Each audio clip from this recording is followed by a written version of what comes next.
you for joining the Queensborough President's Parent Advisory Board meeting. My name is Monica Gutierrez. I'm the Director of Education for the Queensborough President. Just want to welcome all the parents this evening. Thank you for your time. This is a very important meeting where you are going to be obtaining a lot of information to be a better advocate for your child. There is nobody better than a parent to be an advocate for your child. And so tonight, take some notes because there's going to be a lot of information. Just want to introduce the Borough President's staff that is on this evening. We have Timothy Shupanitsi, we have Chris Barca, Aldo Bro. Just want to thank them for they deal with all the technical difficulties or anything that may arise. So I just want to thank the team.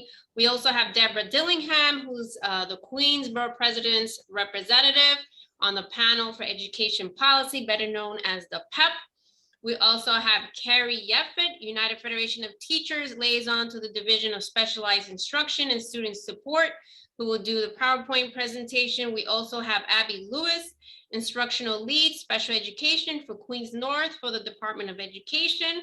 We also have Deputy Superintendent Raquel or Shelley Kleinberg for District 75. We'll also have a small PowerPoint presentation. We have Helen Kaufman, Executive Director of Clinical Support Services at the DOE. Joining us as well, we have a very big DOE team here tonight, very important topic. So we have also the Office of Pupil Transportation at the DOE. We have Diane Bidiaram. I hope I didn't mess up your last name. She's the Executive Director of Transit Services. We have Ann Schwenker, Senior Director of Eligibility and Access. We have Neil Bowery, Interim Acting Queensborough Director. John Benson, Deputy Executive Director of OPT. And we have Sherry Algrado, who is the chairperson for Queens Community Board 9, and she's also the mother of a special needs child who will give her testimony later on. So I just want to thank everybody for all of our guests this evening. And I understand that the Office of OPT, you guys have another meeting, so I will defer to OPT, to your representative, to talk a little bit about, you know, what does a parent do? Because we get a lot of calls from parents saying that the bus didn't arrive or the bus arrived late. So if you can talk about that, like what is the process for parents, you know, because we do get these phone calls. I'm getting a phone call now. So if you can just go ahead and take it away, and then from there, we're going to move on to Carrie Iep. Again, my name is Ann Schwenker. I'm going to lead us through a couple of those questions. We do have a presentation to show you guys as well with just some quick stats. So I'm going to share my screen quickly for that, and then we can go to the questions that you were referencing.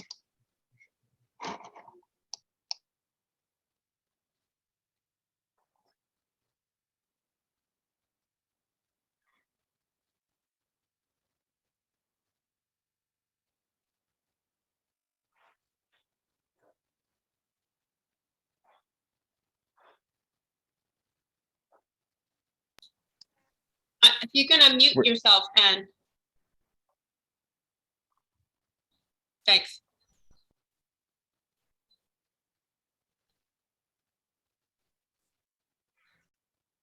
You're still muted.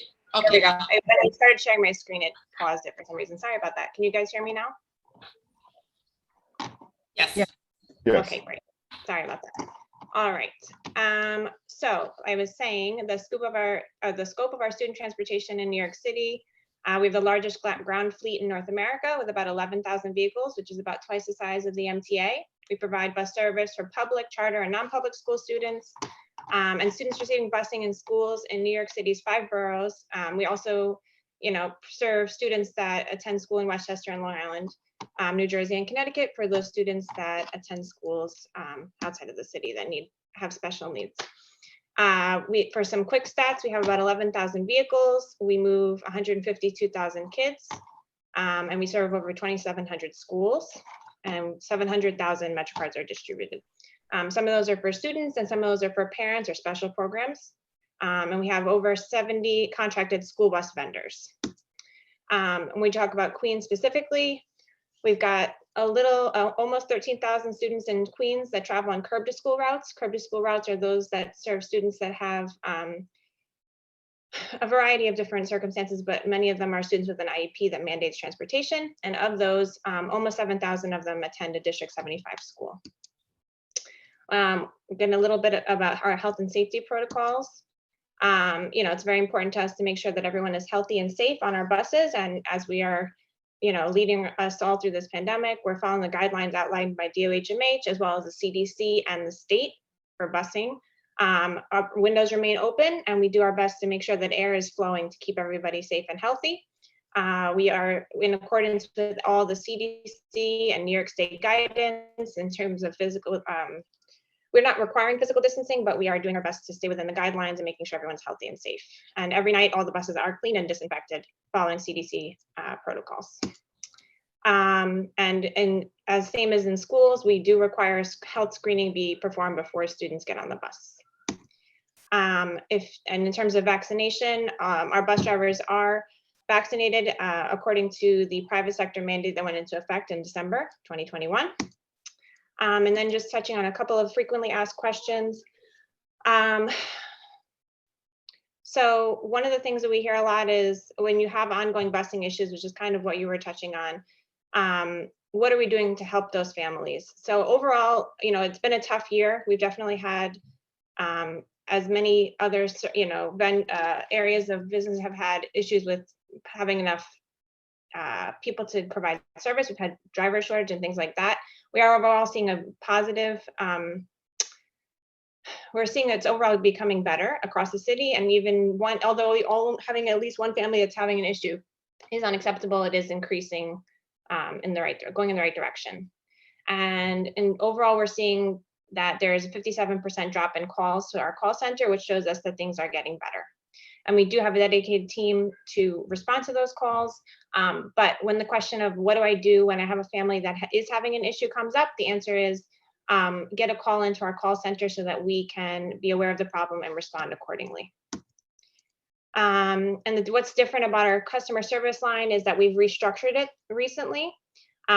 So now primarily the customer service line is the place for families to call in and report escalations and incidents. But you can also work with your schools, and we have a support team to directly support who's in schools serving families as well.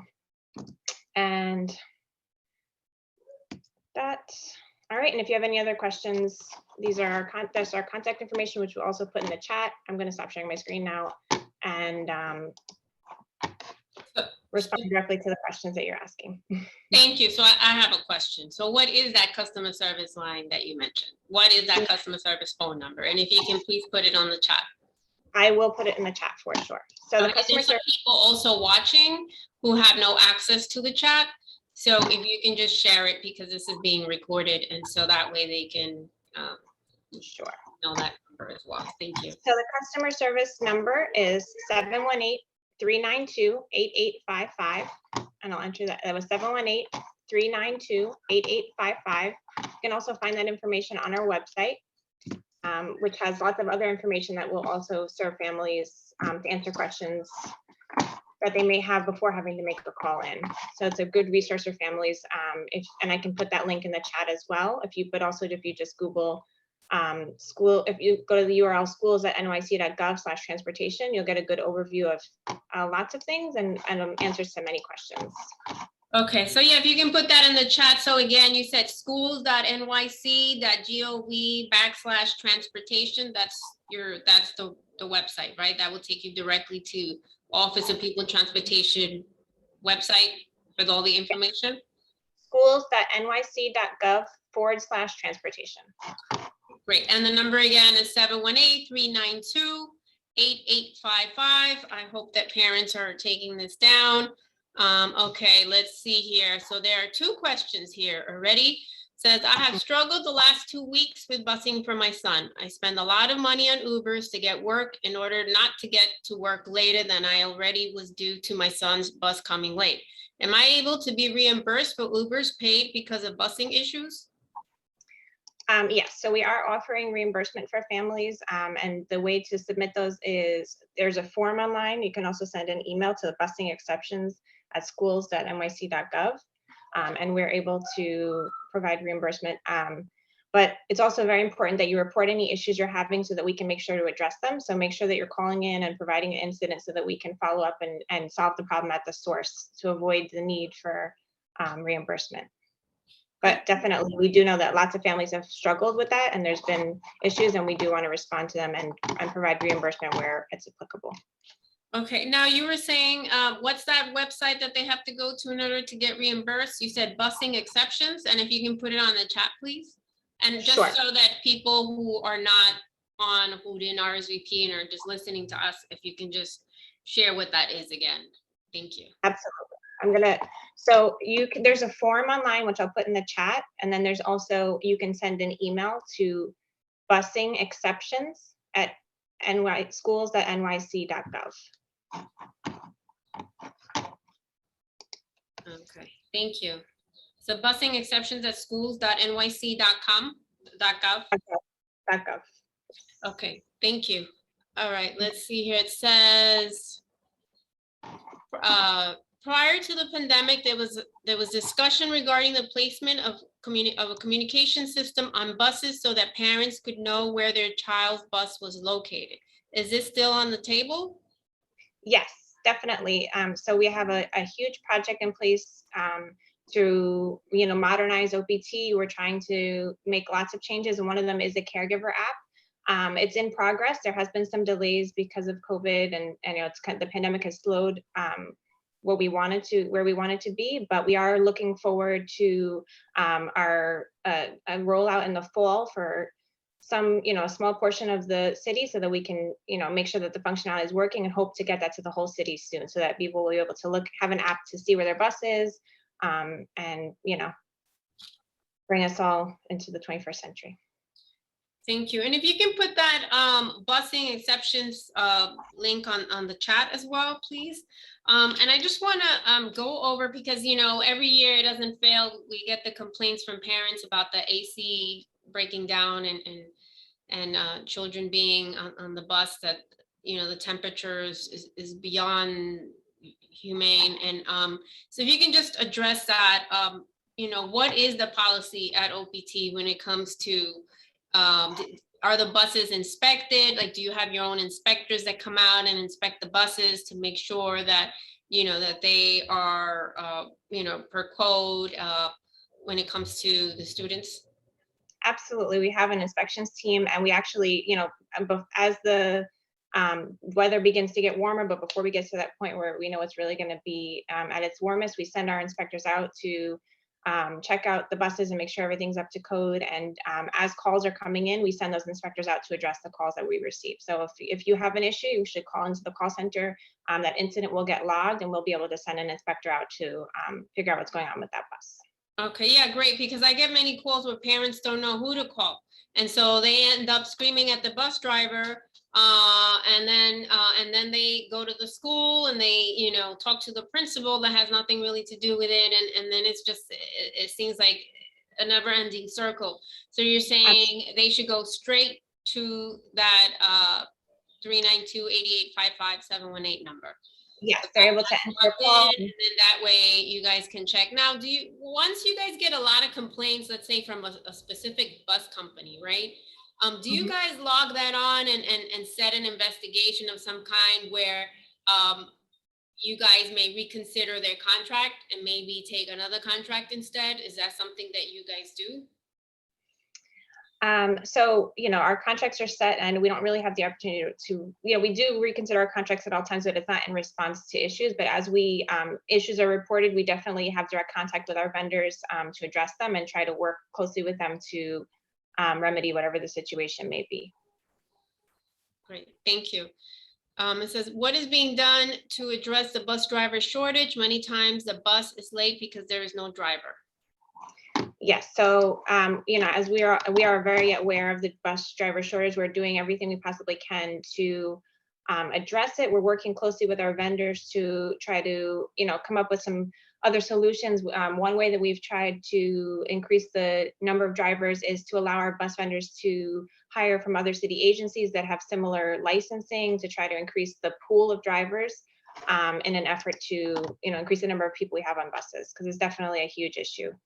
And it's also an issue, it's an issue for many industries, but specifically for school busing, it's a big problem nationwide. So we here at the DOE are doing our best to come up with creative solutions to find more drivers that can help to solve the problem. Thank you. Okay, it says here, I have worked with my school administration, OPT, in our school's district office 24. Where else can I go to get this issue resolved? And his issue was that he's been waiting for reimbursement for the ride share since 2021. After over 7 months, he received reimbursement, but tips for the rides were excluded on the reimbursement form. It states to include tips. And he wants to know who he can talk to in order to get this resolved. Yes, so if he can email busing exceptions at schools.nyc.gov, then we can address his issue. And we have a team of people working, we do have a backlog of reimbursements. We're working, putting in a dedicated team just to address that. And hopefully we will be able to get to everyone's concerns soon. Okay, great, thank you. And when you get a chance, if you can, I know you're speaking now, but eventually if you can put it on the chat as well. Absolutely, I just put the email in the chat and I'll put the link in the chat. I just need to get the link, but once I'm done talking, I'll put the link in the chat as well. Okay, I see it. Busing exceptions at schools.nyc.gov. Okay, great. Thank you very much. Just want to add, do the parents have any questions? Because we're going to move on to our next speaker. So I just want to thank Ann Schwenker for your presentation and your team. Maybe later on there will be some questions. I'm sure they will pop up, but I hope you can stay on a few minutes longer. Yep, definitely. I'll be on for a little while longer. Happy to answer any more questions that come up. Thank you. Terrific. Thank you. Thanks. So now we're going to move on to Carrie Yeffed. She is the UFT liaison to the Division of Specialized Instruction and Student Support. She's going to talk about if your child has an IEP, how you can better advocate for your child. I know, like, there's so many components, right? When it comes to IEPs, it's a lot of regulations and policies, and parents have to keep up with all of this. So Carrie, if you could take it away and share with parents what they can do in order to better advocate for their child who has an IEP. Thank you. Absolutely. Hi, everybody. And thank you so much, Monica, for that great introduction. My second year back, we really enjoyed when we did this presentation last spring. We got positive feedback from the parents. So we're hoping to repeat that success. As Monica said, there's a lot of questions. There's a lot of legalities. So I've tried to break it down, and in the next little while, we're going to go through various parts of it. I do want to encourage our parents on the call, because this call is for you. This meeting is for you. No question is too small. No question is too big. If you have a question and it doesn't even, you don't think it connects to the component I'm speaking about, please put it in the chat anyway. Because really we're here to service you and support you and give you guidance on how to go about. So thank you everybody for having me, and I'm going to share my screen so we can get started. I don't know why it went all to that, but that's okay. So there we go. My apologies for this. There we are. Okay, so again, we're going to use the we're going to do this whole IEP process, soup to nuts, as my title says, and actually go through various components. And the first thing that I would like everybody to do, I don't know what I just did. My apologies. Hello?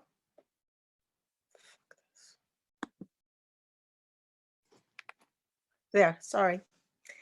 First thing that we're going to do is discuss the role of you, the parents, and how difficult it is and how committed you have to be I don't know what this is doing. This is going to make me slightly increased.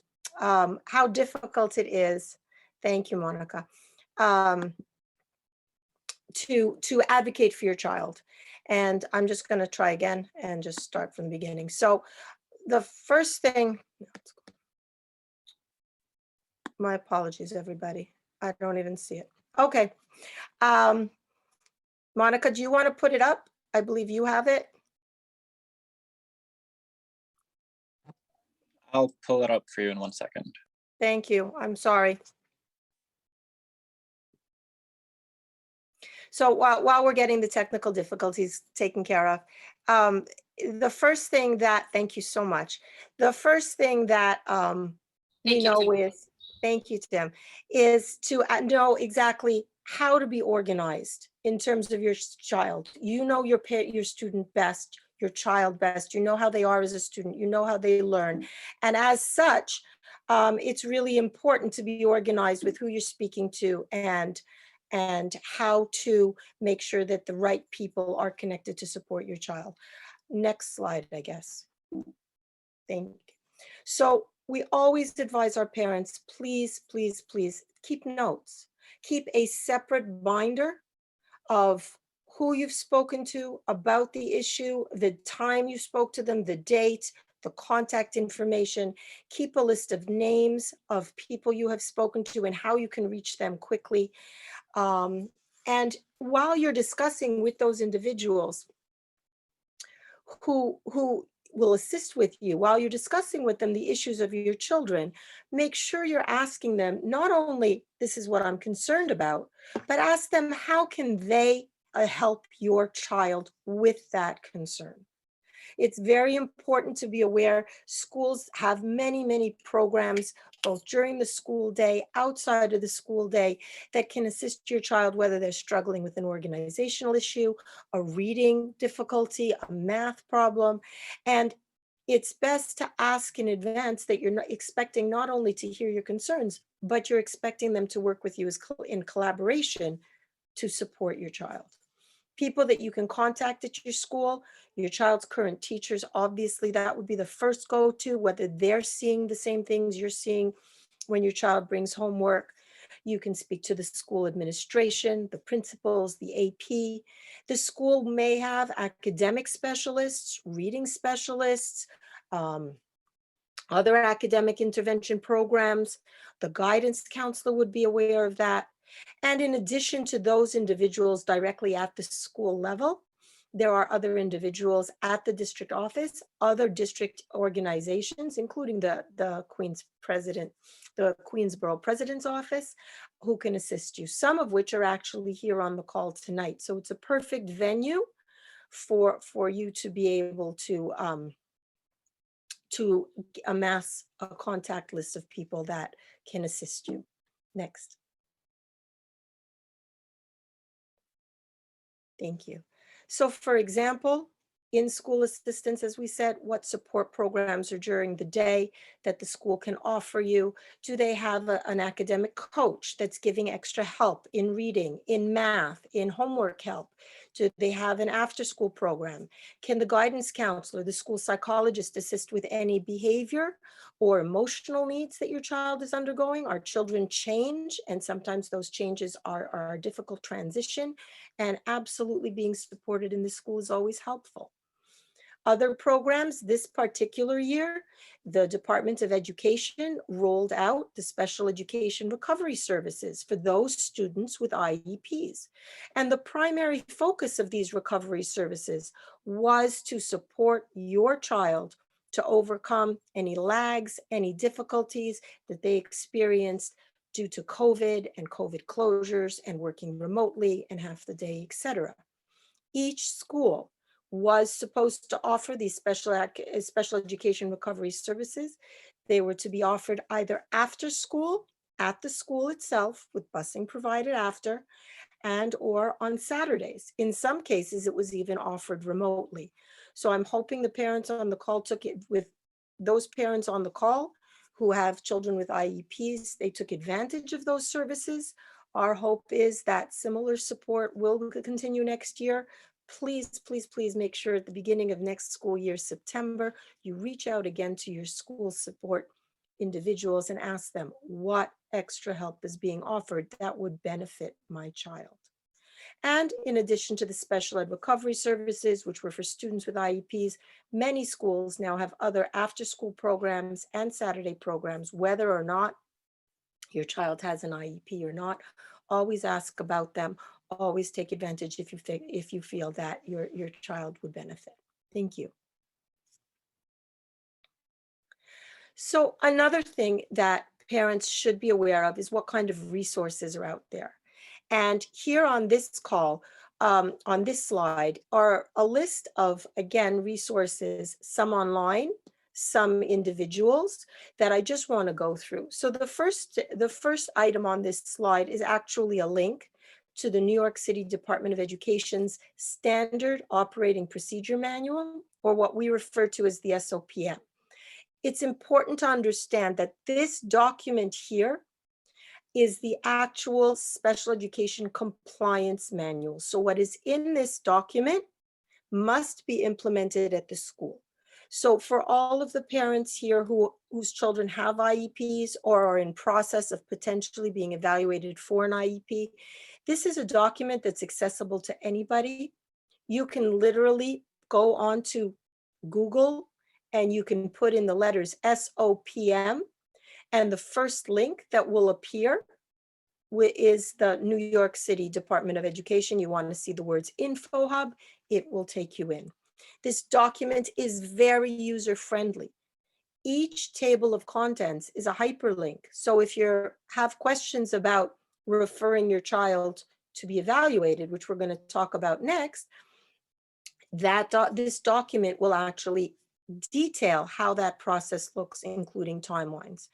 If your child already has an IEP and you have an upcoming IEP meeting, this document explains who should be at that meeting, the roles of the various members of the IEP team, and what use the parents are entitled to receive prior to the meeting, during the meeting, after the meeting. We're going to cover a lot of this tonight. I just want everybody to understand that all of the information I'm sharing tonight is stated in the SOPM. Those of you on the call who want to quote unquote sing along, use your phones, use a different device and pull up the SOPM, by all means. I'm going to try and put that, I've put that in the chat for you. Okay, so that those who have access to the chat have that as well. In addition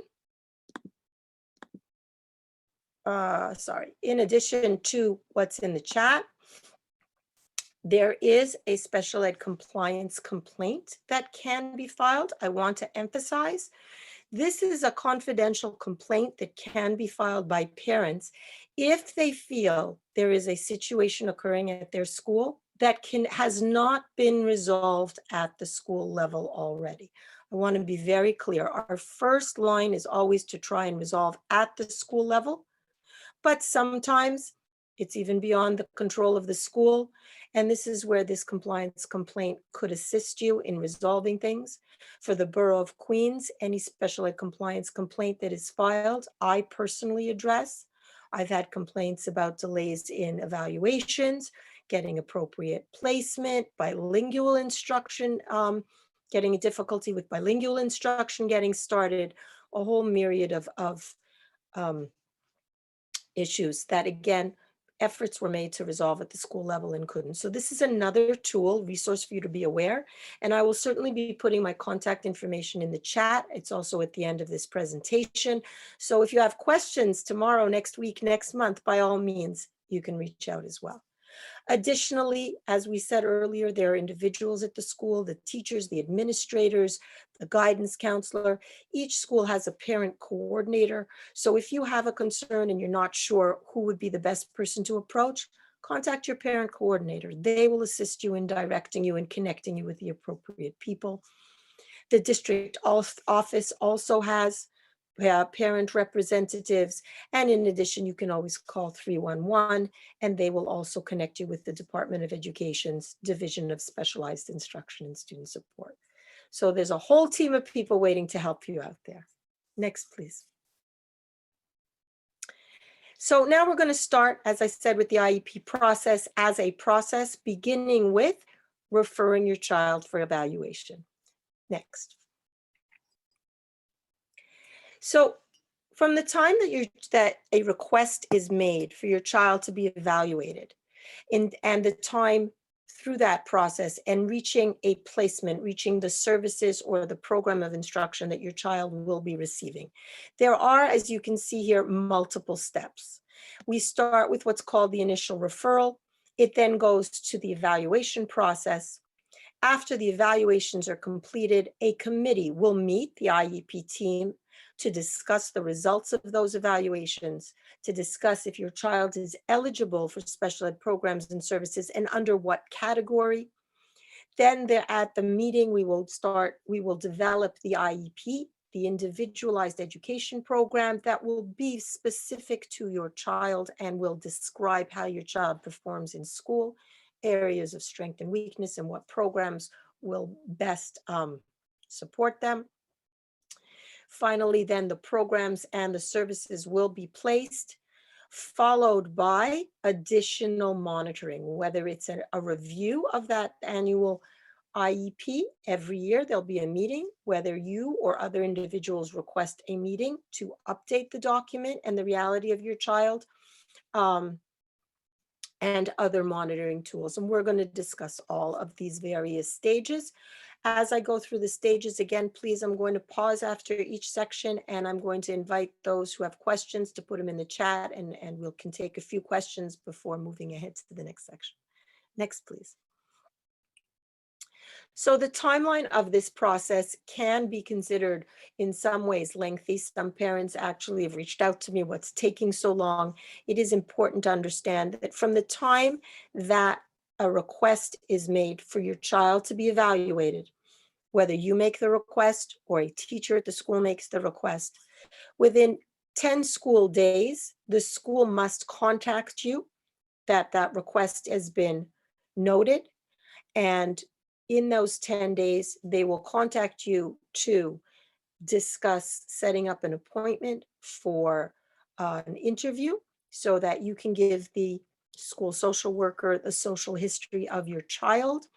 Those on the call should not be intimidated by that. It's really a developmental description, any information about the birth of your child and how they developed and the stages of development, etc.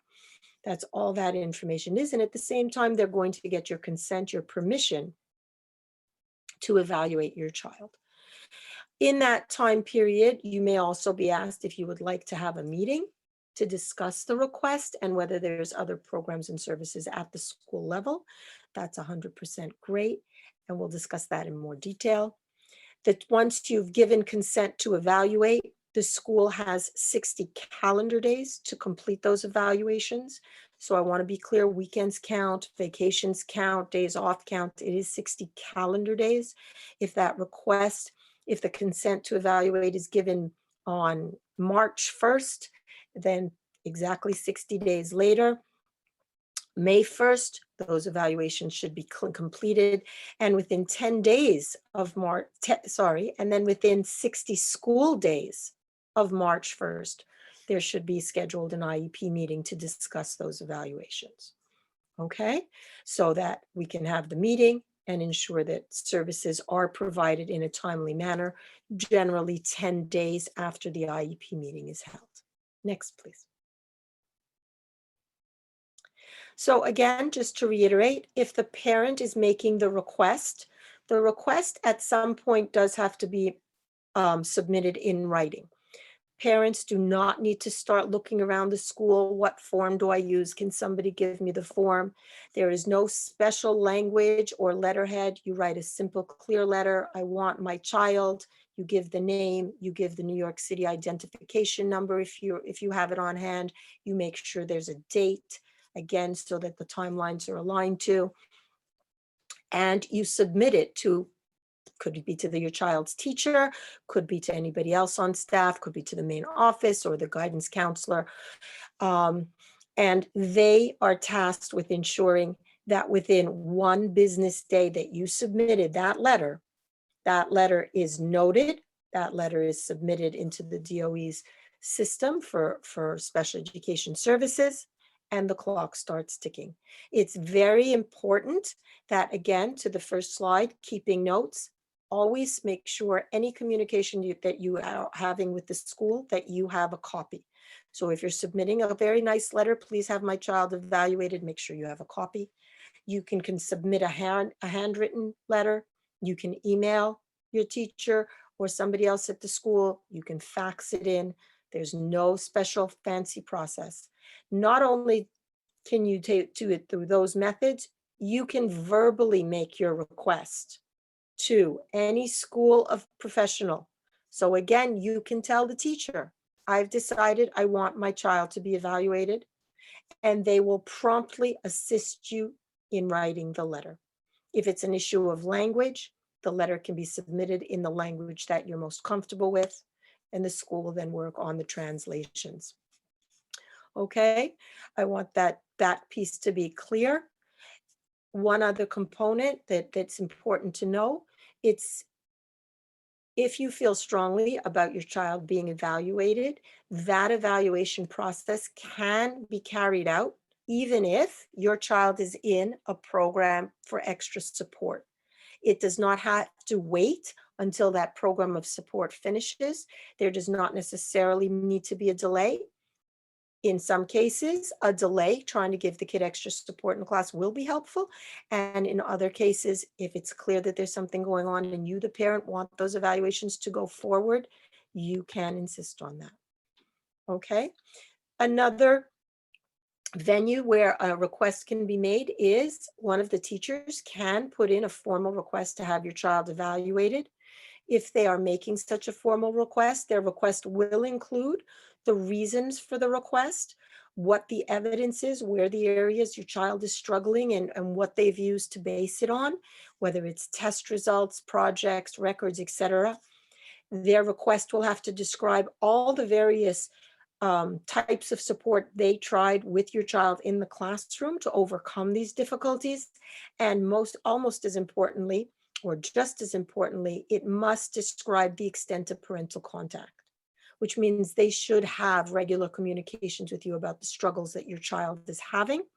It shouldn't come as a surprise that this particular teacher is requesting your child be evaluated. And that's the way a teacher can request that your child be evaluated. Next slide, please. That said, as we said, if the parent is put in the request, the parent will be notified within 10 days to carry out that social worker appointment, to have the social history taken and obtain written consent. The principal may also say, would you like to come in for a meeting to discuss other programs that the school has? Again, this meeting does not stop the timeline of events. Remember what I said, when the day that request is put in, that's when the clock starts. This meeting to meet with the principal does not stop the clock. We are still have that 10-day window, 60-day window once consent to get the evaluations done. If you are having a meeting with the principal to discuss your child's difficulties, at least one of your child's current teachers must be present. And this is key, because if you and the principal are going to discuss how your child is performing in the classroom, obviously you want that child's teacher there to discuss the reality of the situation and what venues and ways of support have been already tried. So if you find yourself in such a meeting, please make sure that your child's teacher is present as well. Next slide, please. Similarly, if the staff member if the teacher puts in the request, you, the parent, must be notified. The evaluations cannot go through without your consent to evaluate. You will be sent the notice as such to give that consent. And again, if when you're being notified, you could potentially be offered an opportunity to come in and discuss that request that the teacher has made. If that is occurring, the teacher who made the request must be present at that meeting. So if the principal calls and says, Mrs. Yefet, the teacher XYZ, Ms. Gutierrez has asked that your child be evaluated, would you like to come in and discuss this? And you go into that meeting, Ms. Gutierrez, the child's teacher who made the request, must be present for that conversation. Thank you. Next slide. So again, just to recap the process, the consent to evaluate will be obtained by the school social worker when they're discussing the social history, how your child developed. If you as the parent ultimately decide that you do not want your child to evaluate, those evaluations will not take place. But I also want to reassure parents on this call that having the evaluation does not automatically mean any changes to your child immediately. There will be a meeting after those evaluations are completed. You will hear the results of those evaluations, and there will be a team which you're a part of to discuss what programs and services would best support your child. And you will give consent for those programs and services to begin. The evaluations are often the psychoeducational evaluation, the social history I've mentioned. There will be an observation of your child, how they perform in the classroom, and if relevant, other assessments such as speech, OT, behavior, assistive technology. You as the parent will provide a recent physical evaluation from your child's physician.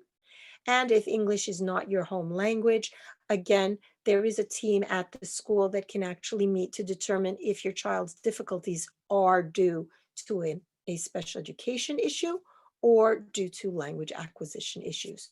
You should be mindful if you do have another language in the home, and if another language is one of the primary languages of your child, that should be discussed at the school as well.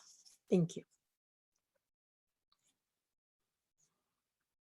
So before we go on to the next stage, Monica, what kind of questions do we have?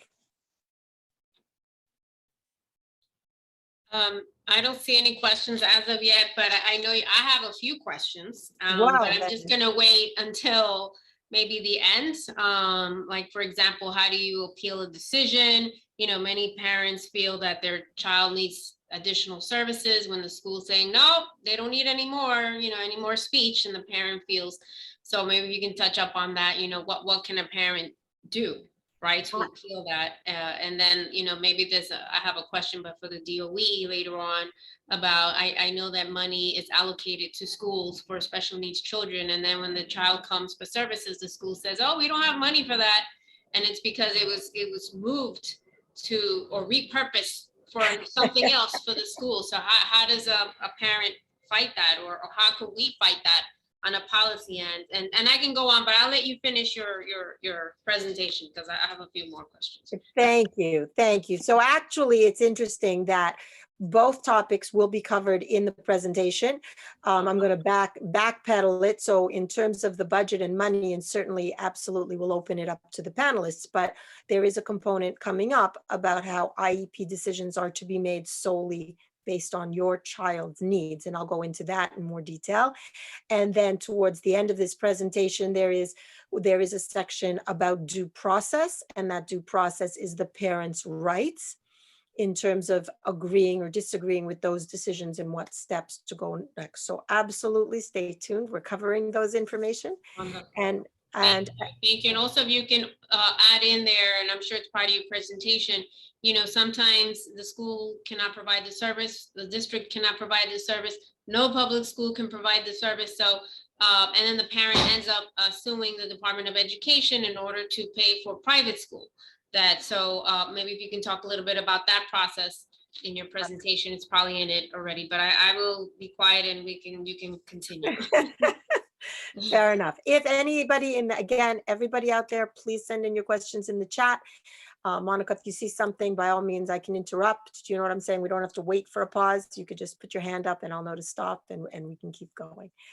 So back to now we've completed the evaluations. It's been 60 days.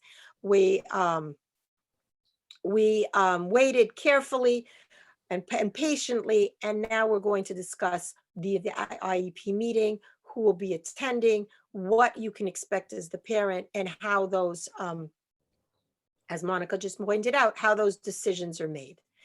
Next slide, please.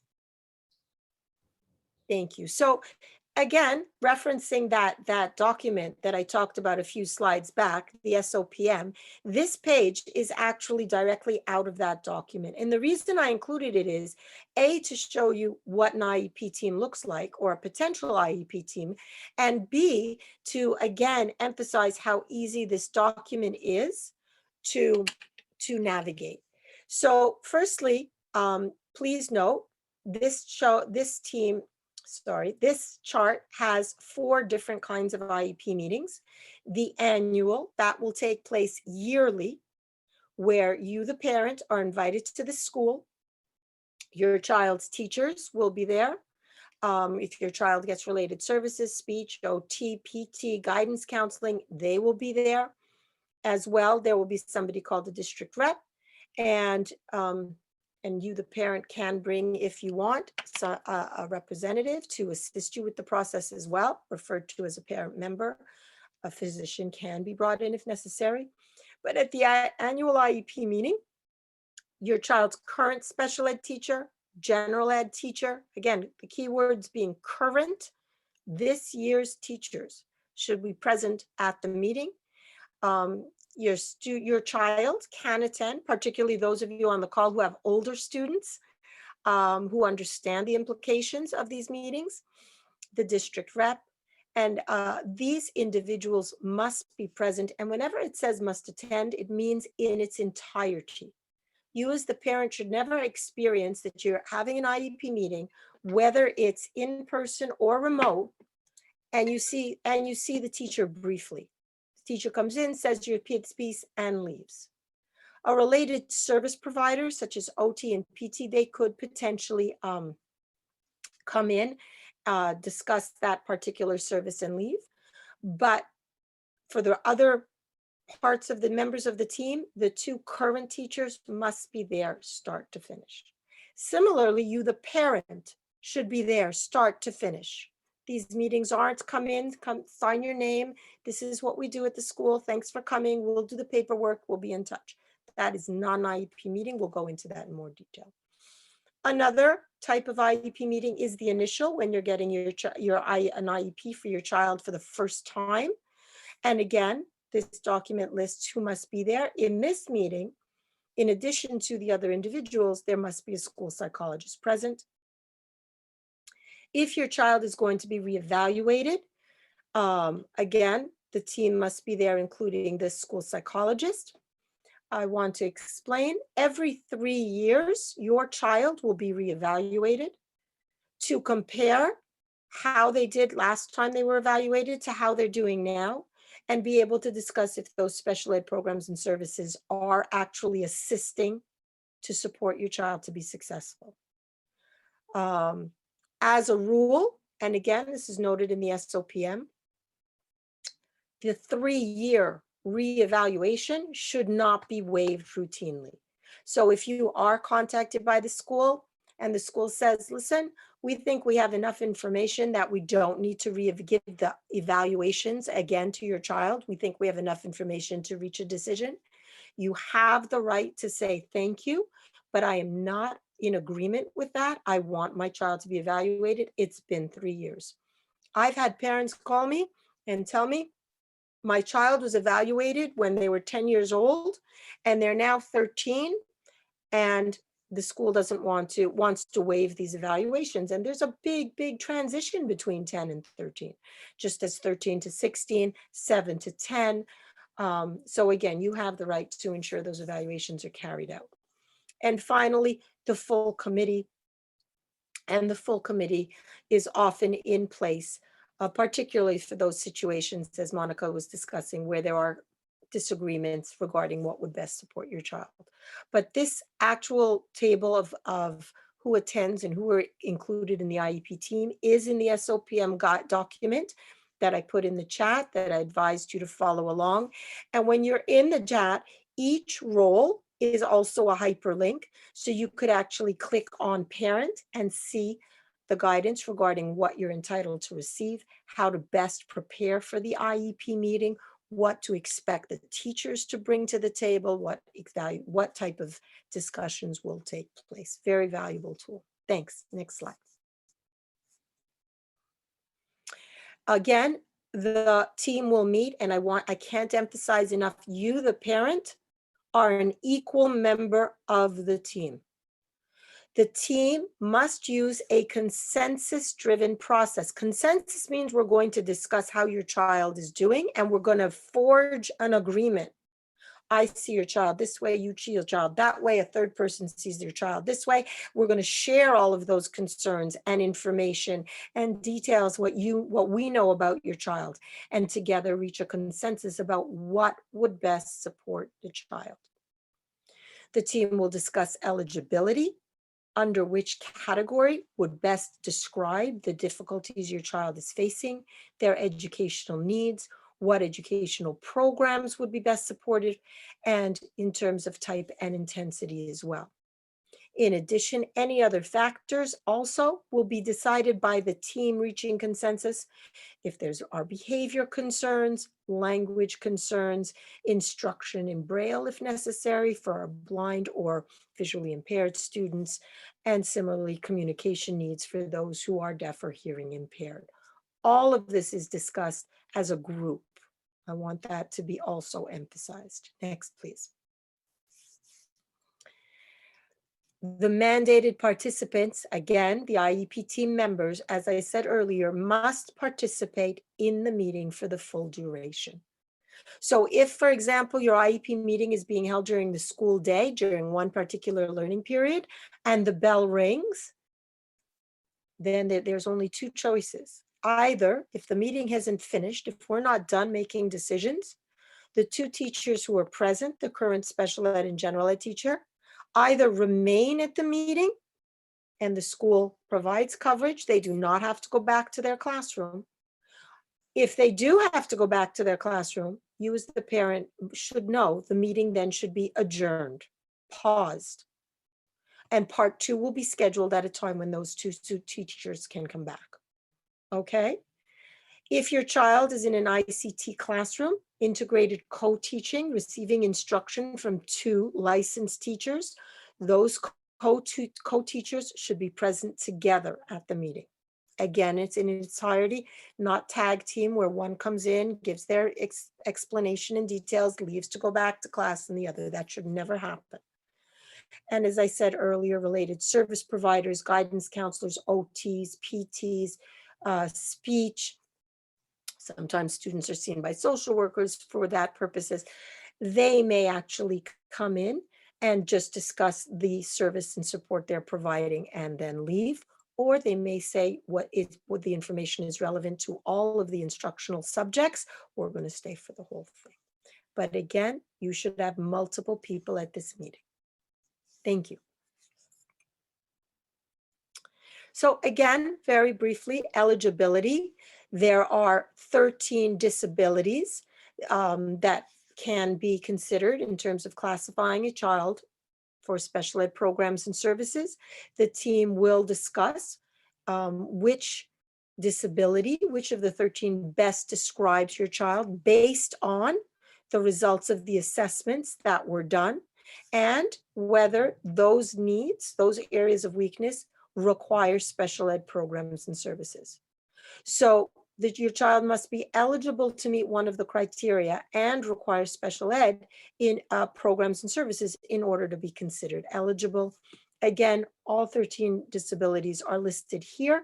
Just to emphasize that SOPM document again, if you do go in there, you can find all 13 of these disabilities and a description of them. So again, going to a meeting where you're going to discuss which of these 13 possibilities best fits your child and how they're performing, it helps to be prepared and understand what the criteria are for each of these disabilities. Thank you. Questions, comments before we go into making IEP decisions? We can, thank you. You can continue. We'll wait till the end because I know the DOE also has a short PowerPoint. So just in the interest of saving time, we'll do the questions at the end. Okay, no problem. Then I'll start looking at my watch. I'll give them the time to do so. Thanks for the heads up. So just to be mindful when you're at that IEP meeting, it's important to discuss what is the least restrictive environment that your child will actually be supported. And the least restrictive environment, that's the term that should be discussed at the meeting, will be different for every child. It's not a question of what program or service at the school is considered least restrictive. Rather, it's what program and service is best to support your child. That is their least restrictive environment. One child may be supported in the general ed classroom with a special ed teacher working with them in a small group of 8 or 5 or 6. That will be called sets. Another child may require support in a classroom with 2 teachers, and a third child may require a little more individualized instruction in a class of 12 for their subject content instruction. All of those could be considered least restrictive. It depends on the needs of the child. And so again, we want to ensure that whatever program and service we give to our children, it is the least restrictive one that will best support them and ensure their success. Next. Another key term parents should be aware of is flexible programming, and that should certainly come up at the IEP meeting. Flexible programming means your child can have different special education programs and services for different subjects. I may be a very weak math student. I may actually require that small class of 12 with 1 teacher for math instruction. And yet for English language arts, I may be fine and properly supported in a general ed classroom with sets, with a special ed teacher working with me outside of the classroom in a small group or inside of the classroom with a small group. You can consider for each subject that your child needs support, you can consider all the special ed programs and which one will best support the child per subject. It is not one program fits all. Thank you. The IEP document is going to not only describe, and we can continue with the next slide, thank you. The IEP document will not only describe how your child is performing in school, but it will also accurately reflect the conversations that occurred at the IEP meeting. So you should know the various sections of the IEP are all listed here. And by the way, these are all described in the SOPM again. So you can come to that meeting prepared with what should be in each section and what to expect in that. There are sections in the IEP literally saved for parent concerns. So you make sure that your concerns as the parent are documented in that IEP. Next slide, please. Some key elements of the IEP would include the present levels of performance, and this is where you will be able to read all the results of the evaluations that were conducted, the descriptions of how your child is performing in the classroom, what strategies are being used, both whether it's preferential seating, breaking up assignments, refocusing, and parent concerns. It will cover academic descriptions, social emotional descriptions, physical descriptions, and areas where management is being given to assist your child to be successful. Another area to be mindful of and alert to are the goals. At the IEP meeting, the team will discuss what are the goals that we want this child to achieve. And those goals should be measurable to be reached within the next year when we regroup and have a meeting again to review if those goals were met. Those goals are developed at the IEP meeting, should be shared with you so that you understand what your child is working towards in the classroom to overcome their weaknesses. The service recommendation page, I'm going to show you what that looks like. That will detail what programs, special ed programs and services your child will receive, any accommodations, assistive technology devices, additional supports, and a final key element is the test accommodations, what test accommodations and modifications your child can have, again, decided at the IEP meeting so that they're successful in taking test assessments. Next, please. The information, as I said, should cover current levels of performance. And each program and service recommendation that's going to be discussed at the IEP meeting will be largely based on how your child is currently performing in every subject. So the three components, how your child is behaving, what programs and services are out there, and what goals are going to bridge those difficulties are all discussed at the IEP meeting, and the team reaches a consensus. Next, please. And again, this just reiterates that the programs and services will, of course, include when the date will begin, the group size, the functional staffing, the type of program. And if any of those details are not being provided, that is potentially a special ed compliance issue that should be brought up immediately to your child's school. And again, other individuals, if it can't be resolved at the school level, you could consider the complaint. So for example, you know that your child is entitled to OT, PT, and that service, it has not been provided, it is not started. That is something that should be addressed immediately. The DOE now has in place a process, particularly or specifically for related services, that within the first 15 school days, when school opens, those related service providers should be assigned to the children and services should begin. If they have not by day 16, it is the school's responsibility to inform DOE district officials and make sure that a provider is assigned. Very important to stay on top of these. Similarly, with staffing of programs, it is on the school to make sure the programs are properly staffed. If that is not occurring, you make sure you bring that to the school's attention. And if it cannot be resolved at the school level, consider contacting either the district office, the 311 number, or again, filing that special ed compliance complaint. Next, please. So as I said, this document is what we call the recommended special education programs and services page. This is the document that will tell you exactly per subject what program, what special ed program will be provided when instruction of that subject is provided to assist your child. How often will that program be provided? How long? The location, is the program going to be in the general classroom, outside of the general classroom, in a separate location, and the start date as well. Related services will be here, any supplemental aids, any training, if the child will have a paraprofessional, that will be here. By the way, parents can request training to assist their child at home. Let's say your child has a behavior intervention plan that's being implemented in the classroom, which by the way is also developed by the IEP team.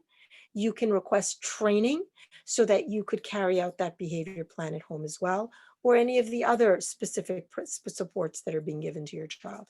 This document must be provided to you at the end of the IEP meeting. Very important to know that. Actually, at the end of every IEP meeting, you, the parent, if at all possible, should receive the finalized IEP document in its entirety. But more often than not, because the document reflects conversations that just happened at the meeting, it's possible that the document will need to be tweaked before it can be finalized.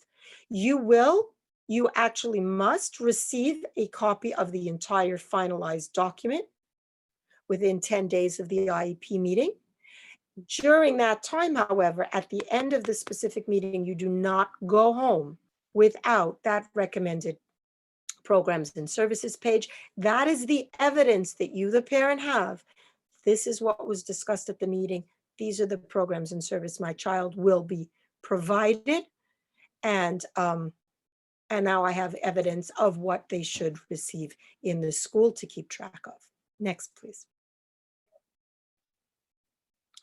Before we go into review, Monica brought up a very important point that I want to cover, and that is how those decisions are made. Again, the decisions are made to best support your child. Factors such as budget, staffing, availability of room, whether the school has the program or not, should never, ever be brought up at an IEP meeting. When you're at the IEP meeting, their only priority is your child and what programs and services will best support your child. Even if the school doesn't currently offer that program, the IEP team can still consider, reach the consensus, and put on the IEP, this is the program that will best support the child. Maybe your child has a very severe learning disability, and the team agrees that Wilson, which is a reading program, should be provided to your child. At present, your school doesn't offer Wilson, it can still go on the IEP. And as such, it will then be the school's responsibility to ensure that that program is provided. The school will reach out to the district and make those arrangements, whether it's that they need to train a teacher, whether it's they need to bring somebody in from the outside, whether they will issue an authorization for you to have that service provided outside of school. But ultimately, that program and service that's given to your child will be decided upon based solely on your child's needs, not any other factors. And it is the school's responsibility to ensure that those programs and services on that recommendation page will be provided to them. So it's very important, if you're not given that document at the end of an IEP meeting, please make sure you ask for it. Now we finished our IEP meetings. We've decided what our child is. As I said, that doesn't mean we stop there or wait for another year. IEPs are monitored, and then there are reviews. Next slide, please. So again, once an IEP has been generated as a result of a meeting, the principal must ensure that both all the teachers, general ed, special ed, the providers who are going to be working with your child have access to that IEP, have read that IEP, and understand those responsibilities. In addition, if there will be paraprofessionals working with your child, they too must be provided with the current IEP and an opportunity to read it and understand what their responsibilities will be. Every staff member is responsible for implementing the details of the IEP. Your student's name and OSIS number is to remain, and other identifying details is to remain confidential and should be shared only with those staff members who are currently working with your child. The requirement for the principal to share the IEP is covered under New York State law, Chapter 408. So let's say we had a meeting in January, and then you go up February for parent teachers. Absolutely, those teachers by then should have had access and read the new IEP and be aware of any new details, including things like breaks for tests and or having test questions read, or any other specific accommodations, special seating, front of the room, back of the room, classes that the child now has versus before they didn't. All of those are covered in the IEP, and those individuals must be aware of them. You can bring them up at any time with anybody who's working with your child. Next slide, please. Finally, we talked a little bit about reconvene. If we could talk a little bit about reconvene and due process, and then we'll finish up. So as I said, an IEP meeting can be reconvened at any time. You as the parent can request that the IEP meeting be reopened, and we have another meeting. The school may request that the IEP meeting be reconvened. If you are going to reconvene, which is basically a part 2 of the first meeting, the annual date does not change. You will still have that meeting 1 year later. The purpose of a reconvened meeting is really to discuss any changes that have occurred since that original meeting, and any tweaks, any changes to the document to make it more supportive for your child. Next, please. IEP meeting, IEP programs and services must, if the school is thinking, or even if you, the parent, think that the program and service should be changed, you must do so during an IEP meeting. Please note, you should never be approached with a form to say, we want to change your child's program and service. Please sign this amendment, and we don't have to have the meeting. That would be inappropriate. This form is only good for minor changes. Next slide, please. The reevaluation process, as I said, will take place every 3 years. Unless you, the parent, do not want that reevaluation.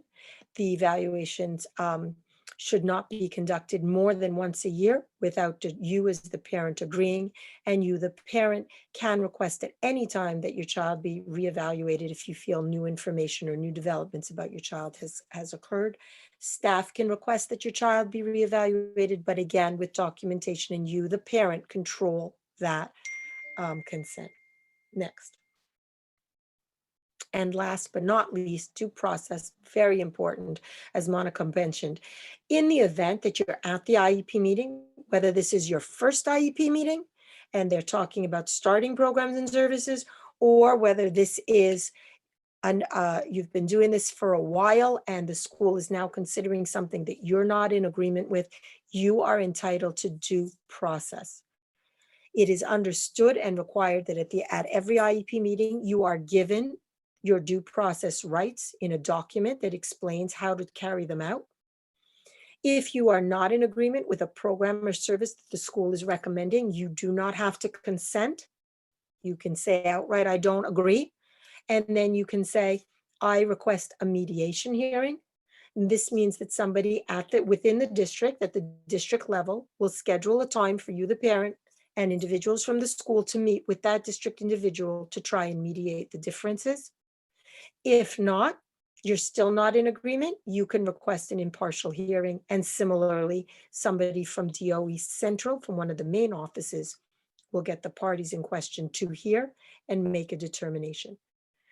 Ultimately, you as the parent have the control about what programs and services your child will receive, and those decisions at the IEP meeting require your consent. In the event that you feel the school does not offer those programs and services, and you are adamant, you know what programs and services would best support your child, you can absolutely continue to advocate for that. The DOE, the Department of Education, will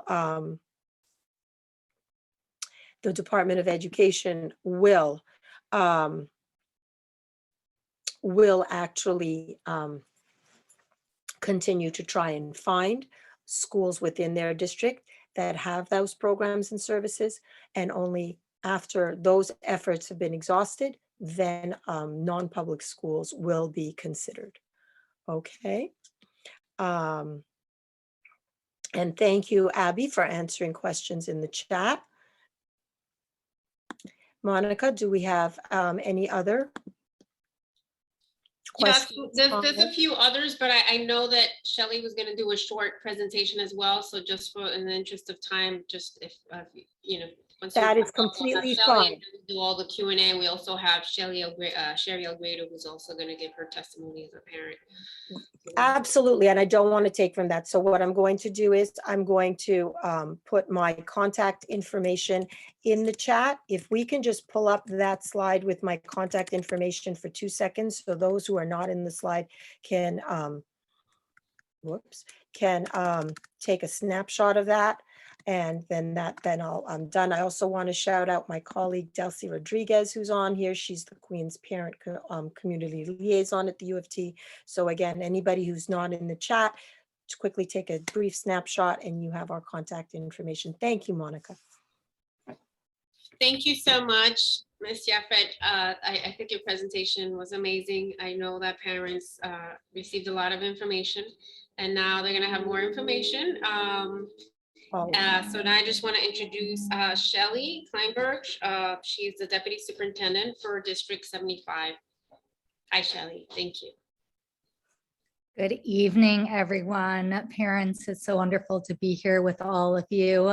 Thank you for inviting District 75 to be a part of this forum. And I thank you, Carrie, for the very important information that was shared about the foundations of the process to make sure that our parents are as well informed as possible as they are pursuing the resources and supports that they need for their children. I am not here alone from District 75. I'm joined by Helen Kaufman, who supports our related and clinical support services within District 75. So she is going to be assisting me in this brief presentation. And I am going to share my screen to bring up a presentation.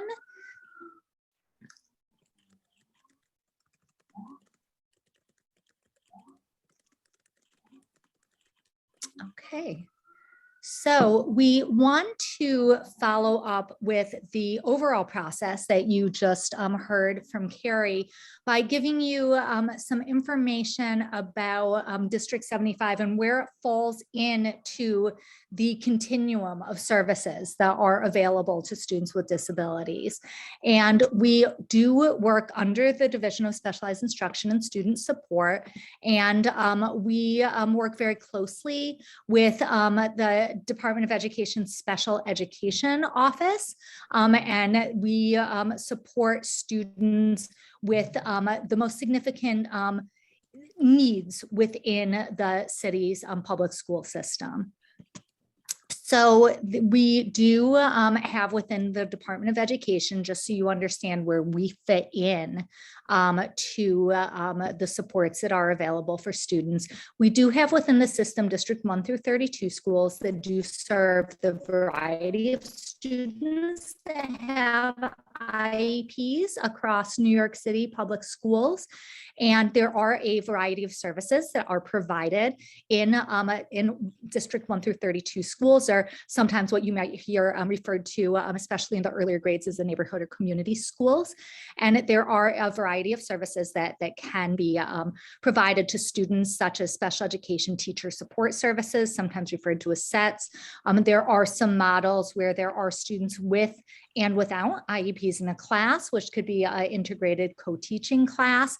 And there are some special classes with smaller numbers of students in the class and related services that are provided in our District 1 through 32 schools. Across the Department of Education, there are also specialized programs. And some of these are programs that serve students on the autism spectrum, students that might have intellectual disabilities, students with English language learning needs. And there might be specialized supports that students need that are able to be provided within various schools across the city. And some of the programs that you might have heard of would include the ASD NEST program, ASD Horizons program, the ACES program, bilingual special education programs. And there are some specialized and there are various specialized programs at certain schools across the city. District 75, again, serves students that require more intensive services than those that are offered by community schools. And these are students that might have autism, that might have significant cognitive delays, that might have significant emotional, social emotional needs. This would include students with sensory impairment, students that have multiple disabilities that impact their learning. And these would be services provided to students that are not able to be met within the District 1 through 32 schools alone. So this is a higher level of intensity in terms of the supports of the students that would be referred to District 75. So District 75's mission is to provide quality and rigorous instruction to students, those students that we spoke about with significant challenges and a variety of learning styles. And we do this in a variety of settings that we're going to speak to you briefly about. And our goal is to nurture their independence, make sure that dignity is always front and center in terms of all of the decisions that are made for students, and that we're also making sure that we're supporting next steps for students. We're always thinking about transitions. We're thinking about integration into community settings. We're thinking about what comes next, and what's happening now is always going to have an impact on the future of our students into their adult life. So we're always keeping that in mind. So we do serve over 26,000 students across the Department of Education. We have 61 school organizations, which would include home and hospital instruction, which is offered as an opportunity for students in need across the boroughs. We do have 14 of those school organizations in Queens. We are in many buildings across the city, over 370 school buildings citywide. And we also support students that are participating as per their IE in both standardized or alternate assessment. So those are decisions that are made in terms of what types of assessment students will participate in on an annual level to be able to evaluate their progress. We do serve students in a variety of special class ratios, and the ratios are based on the number of students in the class, the number of teachers, and the number of paraprofessionals.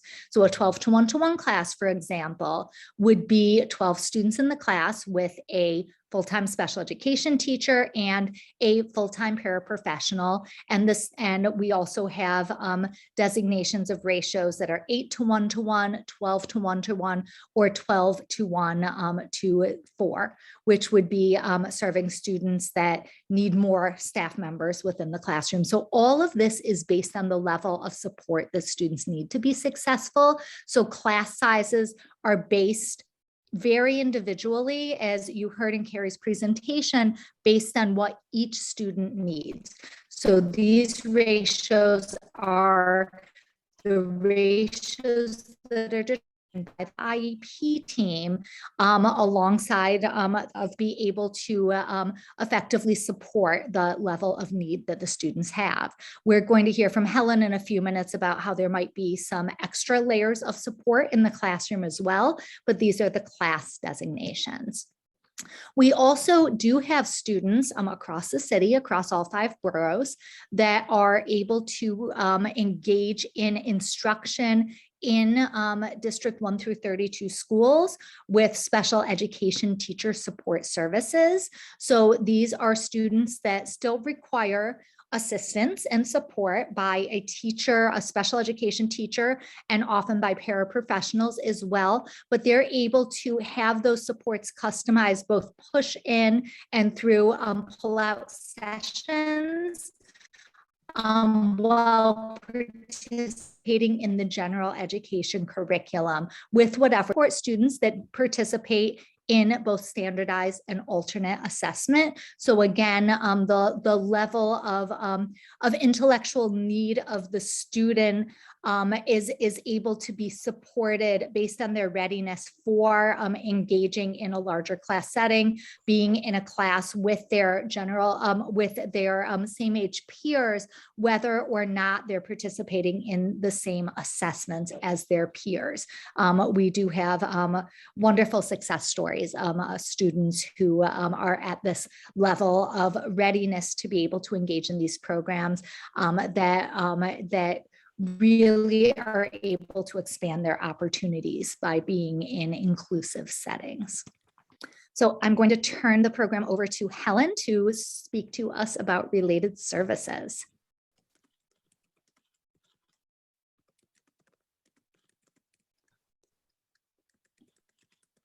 Helen, you're muted. Okay. I want to say good evening to everyone. I want to thank Shelley and I want to thank Carrie because she laid the groundwork for our presentation. District 75, as Shelley said, is a more restrictive environment, but more restrictive in the way that it provides special services for children that need it. Related services are intended, as we know, to support children and to maintain them in their classroom and to make sure that they can go to school, which is an important factor in the life of every child. Next slide, please.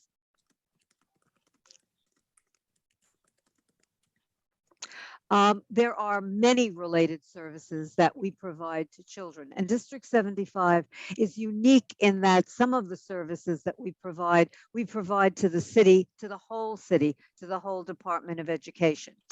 Counseling, occupational therapy, physical therapy, health services, speech therapy, parent counseling and training are applicable to all of our schools in District 75. However, as was mentioned, hearing education services and vision education services are provided to every school in the city of New York, in addition to charter schools and non-public schools. So I wanted to say that.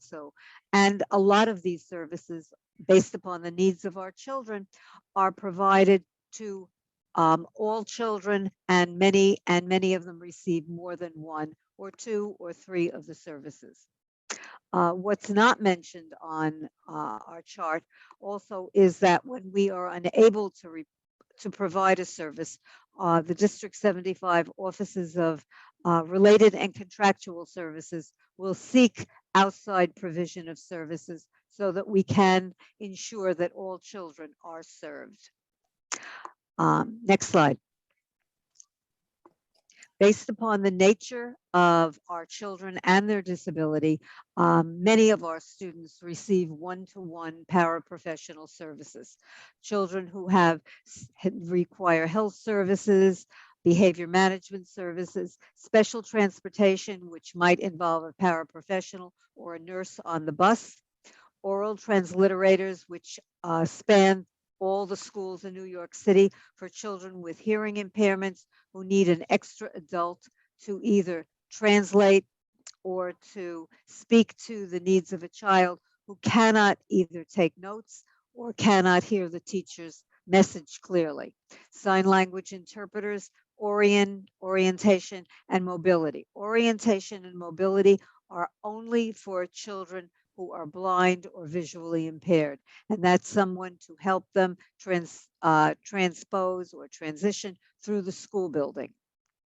Next slide, please. As was mentioned earlier, many of our students are not English proficient, and we try to acquire a bilingual teacher, or we also try to acquire a paraprofessional who can address the native language of the children. At the same time, we're also trying to teach many of our children English, so all of those services are available. Speaking of Queens, we know that many of our children are both Spanish-speaking, come from Spanish-speaking native language homes, and from Mandarin or Chinese homes. And we try very hard in all of our services, that includes our speech therapy as well as our classroom service, to ensure that children and their parents can be spoken to and can access the service in their native language. One of the things that District 75 does offer our children is access to technology, and be that in augmentative communication devices, be that in laptops, computers, iPads, also for our children who require Braille, who require books on tape, who require a Braille and Speak, our hearing education services, children who require hearing assistive technology. We are always there. And what we really want is that our parents become our partners in all of these communication devices, visual impairment devices, hearing impairment devices, because it is impossible for any of us to be with our children all day and all evening. And we want all of our parents to be well trained in the use of these devices, so that when we can get together, we can exchange information on how these devices are helping our children. I think that's my presentation for now. I think, Shelley, you're on. Thank you, Helen. So we also, as I had mentioned before, are always looking from the time that a child steps into our schools at transition. We're looking at what comes next and how we're going to prepare students for their future. So our Office of Transition Services does offer a variety of opportunities in collaboration with our schools to help to prepare students for their future, whether that be job training that might start with some pre-vocational activities that are taking place with businesses that in the school, and learning tasks to be able to prepare snacks and meals and run a coffee cart in the school, or learning how to navigate between classrooms by reading the classroom numbers to deliver mail, to deliver messages. There are a variety of things that happen both within our schools in sometimes in very sophisticated ways. We do have schools that have cosmetology programs and automotive programs. We do offer a variety of differentiated supports within schools to be able to prepare students for what they might have an opportunity to develop within the community. We also do have a wide variety of community-based job sites, and we're very pleased that as we're moving forward in our post-remote era within our school system, that we are getting students back into their community-based job sites to be able to engage in real-world applications of those skills that they might have learned in the classroom. So they're going into businesses, they're going into offices, they're going into hospitals and a variety of locations within our communities. We're very pleased within District 75 that this summer we were allocated 1,000 slots for summer youth employment for our high school students to be able to really spend the summer in integrating into community-based job site opportunities. So this is something that we're always looking at for our students, and for some students this could be preparing them for post-secondary educational options as well. We do support students that are looking towards college as their next step to be ready to navigate college environments. We do have college-based inclusion programs in several boroughs, and we also do support students in the process of applying to college if that's the direction that they are going to be going upon their graduation or exit from our schools. We also do work with students both inside and outside of the school building on gaining independence and travel when they reach the level of readiness to begin to learn how to navigate public transportation systems. We do have a travel training program. We start with pre-travel opportunities within the school building and learning independence and navigating. We do have it's weekend programs, Journey to Independence programs. We have one such program I'm running now with wide participation across several of our boroughs to support students in understanding community safety. And we also have travel trainers that do work with students individual to get to school or from their home to get to job locations. And that's a longstanding program within District 75 that we're very excited to be able to be reestablishing as the community is reintegrating post-COVID as well. Back to you, Helen.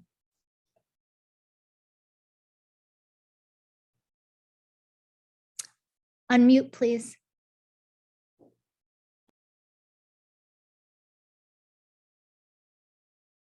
We still can't hear you. Can you hear me now? Yes. Okay. One of the things that's most important, and it was mentioned previously, is the relationship between parents and the District 75 school and the District 75 central office. Parents as partners is a very strong part of how we work. Many of our children are moderately to severely disabled, and the relationship is extremely important to us. It's all together. One of the other things that's extremely important and that we recommend is the parent coordinator. Our parent coordinators are well trained. They know the children in the school in which they work, and they are there to assist at every entity. So it is important that when a parent knows that they have a specific problem or that they want to run something up the flagpole, that they contact the parent coordinator, who is always available and helpful. And Shelley, I think that's back to you. So we know that this was a quick glance at District 75 programs and services. We know that there is more to come in the presentation, so we do want to be respectful of time. We know that there's another presentation, but we did want to leave you with some important numbers to be able to contact our citywide program office to be able to ask any questions that you have regarding District 75 programs in general, placement within District 75, and also our Office of Family Engagement. We welcome your calls. We welcome your questions. I don't know, Monica, it's if time permits, but we're happy to answer any questions that are coming up now as well. Thank you all so much for being here, for being such strong advocates for your children. We are here to provide any assistance and any support that we possibly can at any time. Thank you, Shelley, and thank you, Helen, for a wonderful presentation. Now we have Sherry Elgrado. She's the chair of Community Board 9, and she's also a parent of a special needs child. And she has navigated the Department of Education, has been through ups and downs, and she just wants to give a few quick tips to parents. And then we're going to move quickly to the Q&A, because there's a few that were already answered here, which I will also read what the answers are. So for those who cannot see the chat or the Q&A, so that they know what those answers were. So take it away, Sherry. Hi, thank you so much, Monica. I met Monica about 9-10 years ago when my son was about 7 or 8 years old. And being an immigrant coming to this country, I didn't know much about IEPs, nor did we have any relatives that had kids who were special need or autistic. And so when my son was diagnosed with autism, it was really hard to navigate the system. He's 18 now, but it was really hard to navigate the system back then, much less understand the many acronyms that they have related to IEPs. So when we first started out, he was admitted to District 75, and we just went by whatever the district said. When you had an IEP meeting, whatever the recommendation was, that's what you said okay to. And at that time, I guess you didn't know much about parental rights, but from starting to attend the parents advisory meetings, becoming involved in the CC, as I started to learn more about the IEPs and more about your parental rights, I was able to advocate more for my son. And parents are the best advocate you can ever have for your child. But knowledge in the IEP system and how it works, the more knowledge you have, the better off your child is in the end. So I had my son, he attended District 75. While his speech wasn't very well because he has voice box damage, which we found out many years later. He was in a classroom setting with like 6-to-1, and then we got him with 12-to-1, but he was in a class that with kids who were just as low functioning as him. And as a parent, I thought to myself, what about my son being in a class that was higher functioning? It may be a positive, influence on him. And there were very limited NEST programs, which I attended the CEC 28 legislative breakfast where Dr. Pate spoke about the need for more NEST program into the district. And I highly support her with it. It's a conversation that needs to be had. So there was just one NEST program. There was no space for him to come in and grow. So we had him evaluated outside at an outside evaluator. And, he ended up in a program called CBSD, where they put him in a non-public school, which he's been there since in 5th grade. He was able to repeat 5th grade to keep up with the kids. And he's now in 11th grade. So we've went through the busing ordeals. We've went through the IEP, where IEP meetings was held without the parent because we received wrong people information and our IEP notice went to someone else. It was always a big fight because the parent, whenever you say something, you always dismiss sometimes, and you had to show them evidence that you did not get notification. But now he turned 18, and then he's not as functioning as other kids. Then we ended up with guardianship. We had to file for guardianship last year in the midst of the pandemic, where everything was being done online. It was a very lengthy process, and I'm asking Monica and maybe the district and other officials to maybe advocate for better guidance with guardianship, because your child is already proven a disability. It says autism, they receive services, but when you have to file for guardianship, you have to do a whole bunch of brand new evaluations all over again. So it was a long process. We have it. It's the same thing when they turn 18, you could file for Social Security benefits. That's another thing that you have to prove and do the same evaluations all over again to prove that your child is autistic. So, you know, I've seen a big improvement in education and IEP in the school. I've seen more resources geared towards parents, I must say, more inclusion classroom where kids can have the ability to grow and function more when they're with peers that know a little more. And I just say to parents, you know, advocate more for your child. Speak up, don't be scared. If you have an idea, if there's something you think you need, speak up. If the district don't listen to you, there's districts above the district. There's districts above that district, and you must get someone to listen to you. And I'm happy to say my son is 18 and he's about to end his educational journey, at least that part of it, up to high school. And I think your voice is the best thing. I think Monica would tell you, there were sometimes I came to meetings, I brought my children and my son, and they, you know, they sat down doing their homework because I felt it was important for me to make it out to those meetings, because the more knowledge I had, the more empowered I was and the more benefits my children get out of these services.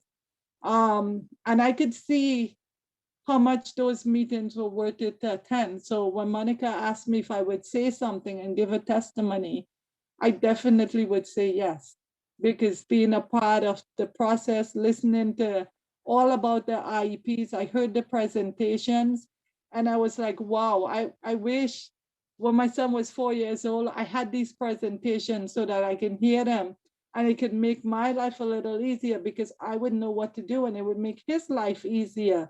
But we went through a more difficult process, and in 13 years from then to now, everything has evolved. There's so much more information being shared. There's so much more training. And all I want to say is just, if there's any parents here on this meeting tonight, to just keep advocating for your child. Never give up. Thank you.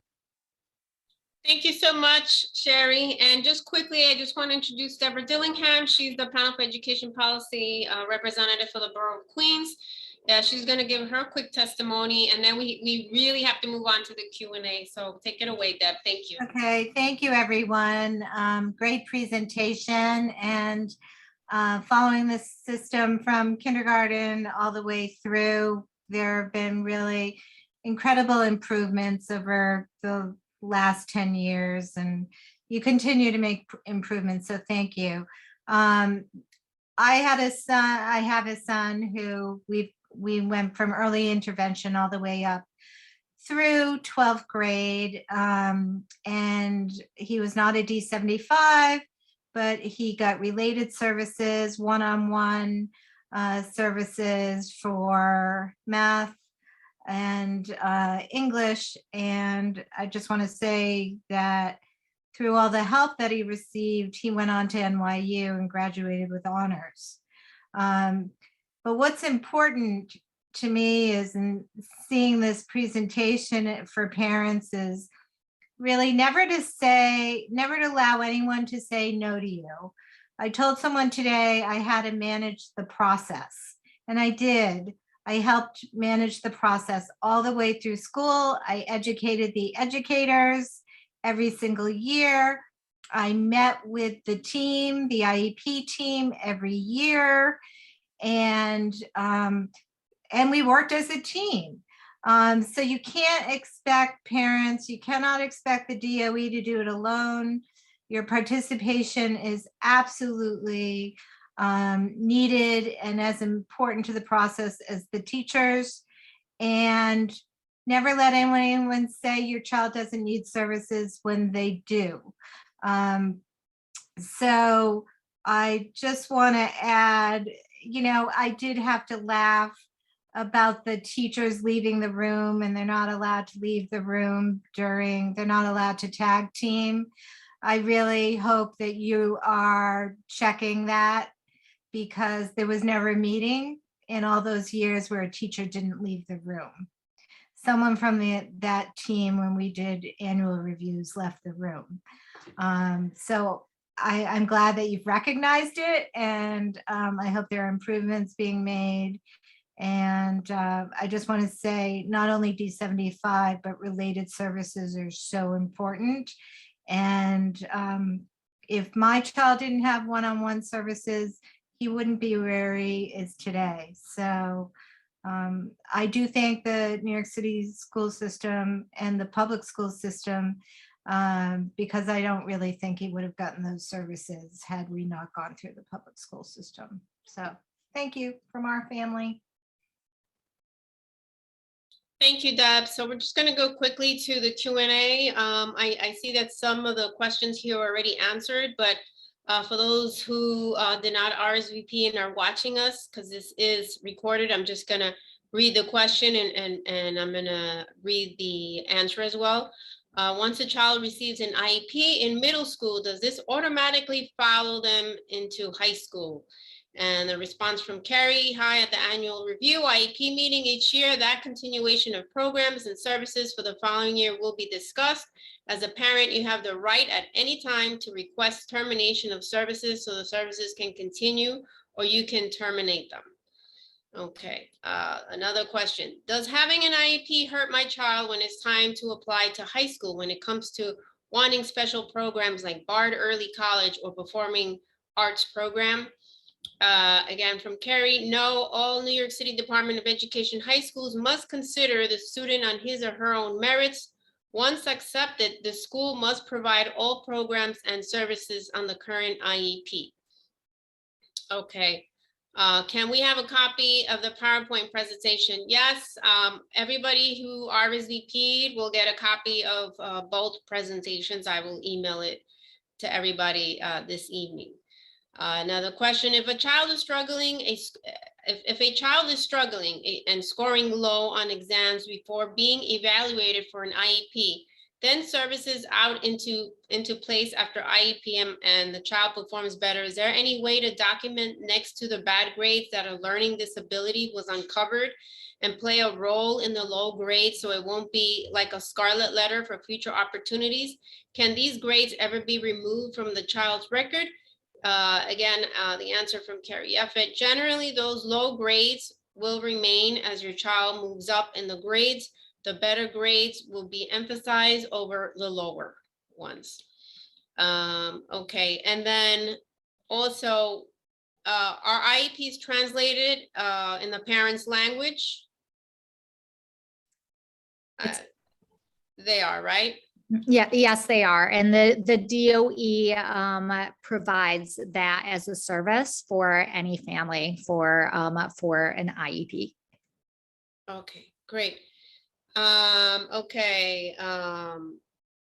Okay, so somebody's education teacher, general education teacher, told her son that there was no resources to assist her son during the IEP final report meeting. Is this a standard response from a pre-K teacher when the school does not have services in their building? Answer from Abby Lewis. The Queens North BCO can follow up with you and the school to support you in accessing the resources your son needs.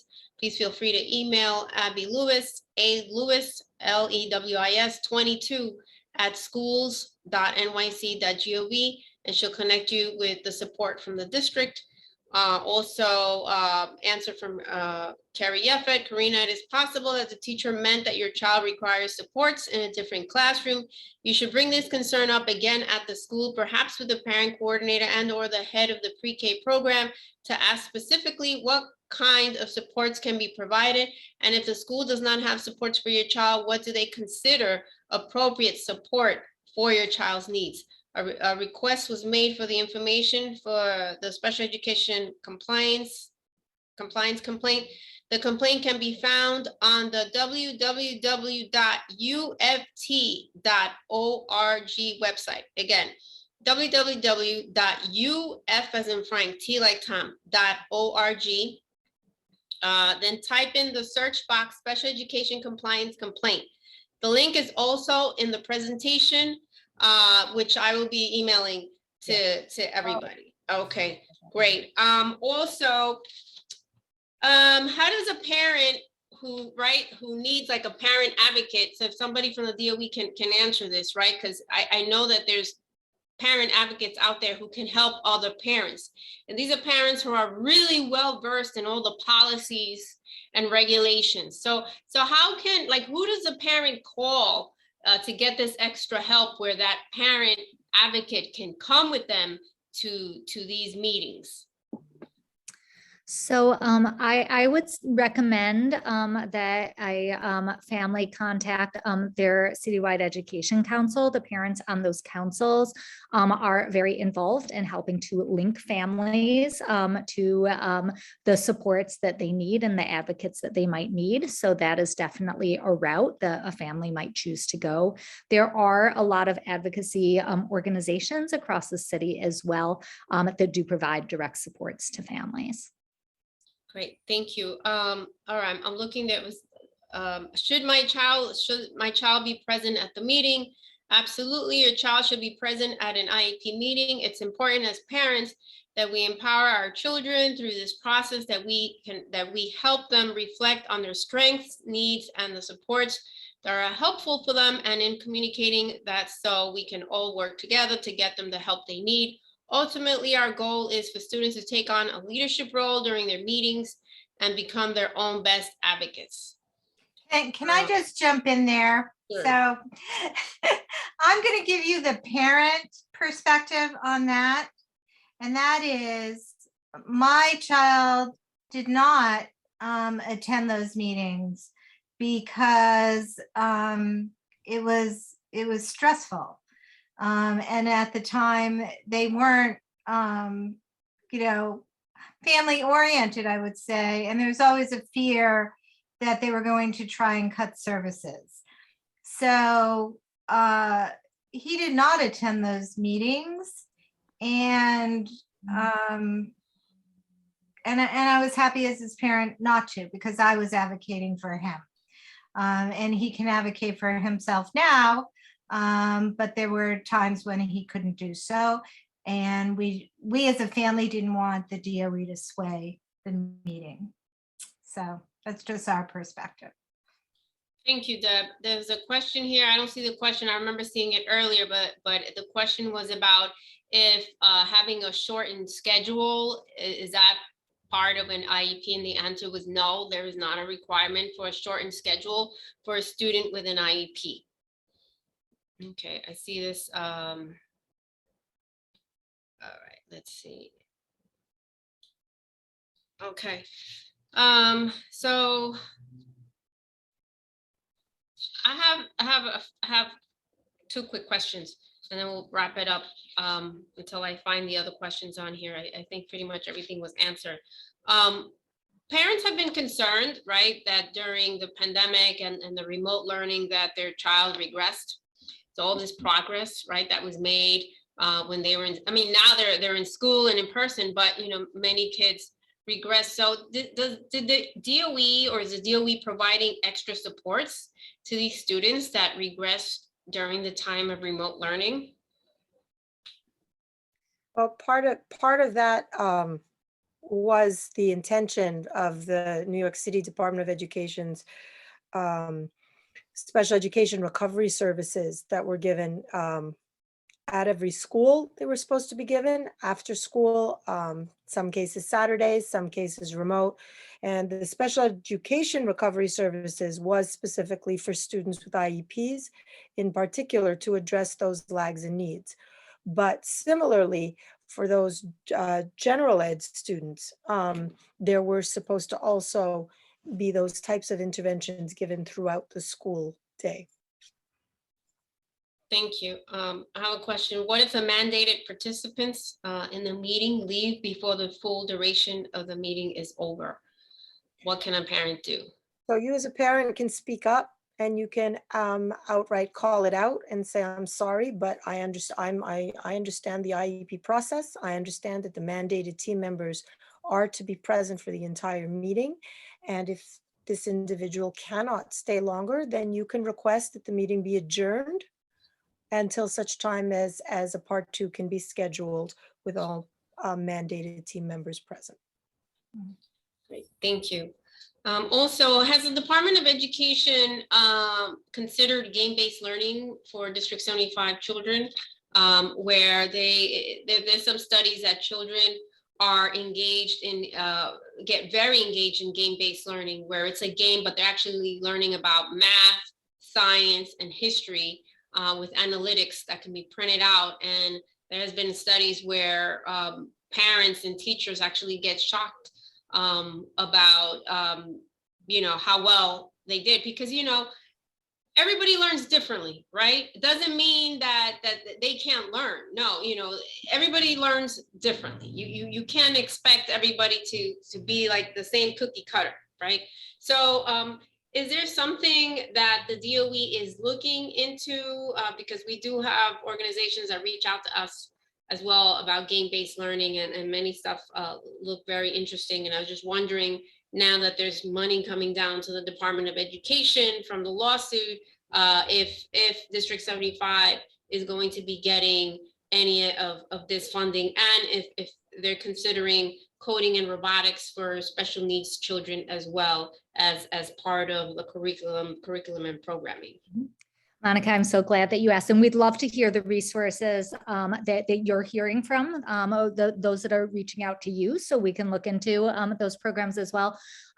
Coding and robotics are very widely utilized within our programs. We do provide STEM initiatives both during the school day and in some cases on weekends for students.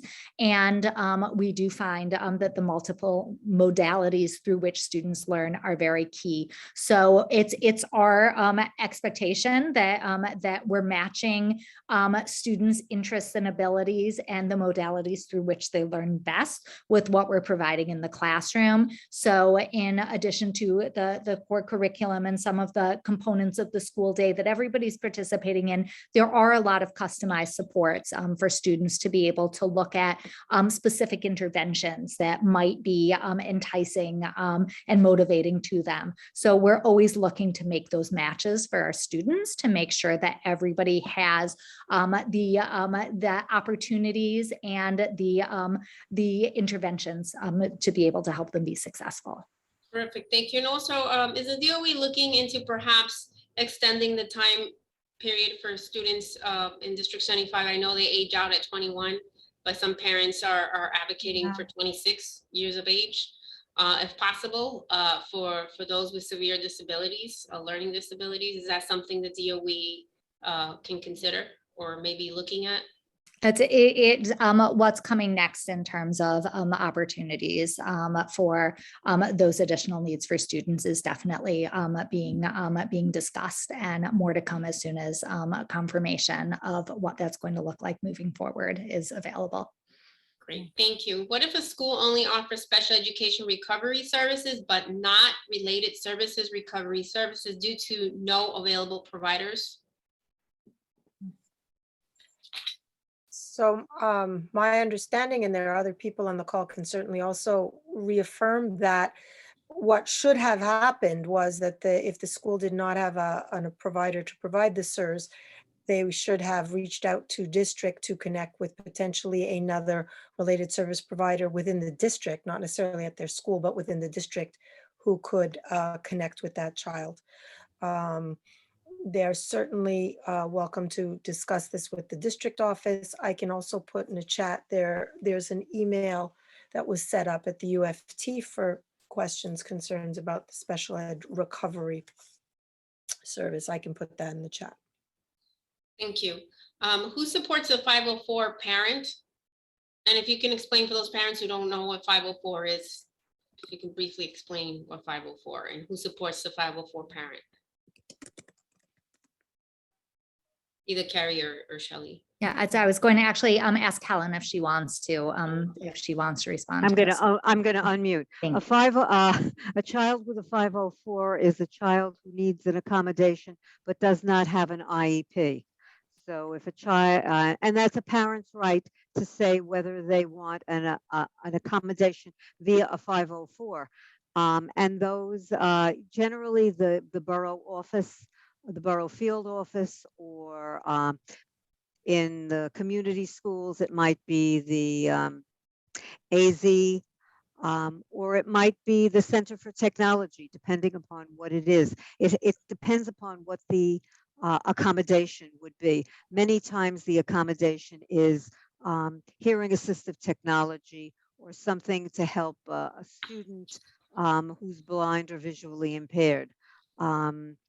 In some instances, we've had comfort dogs who have accompanied students to school.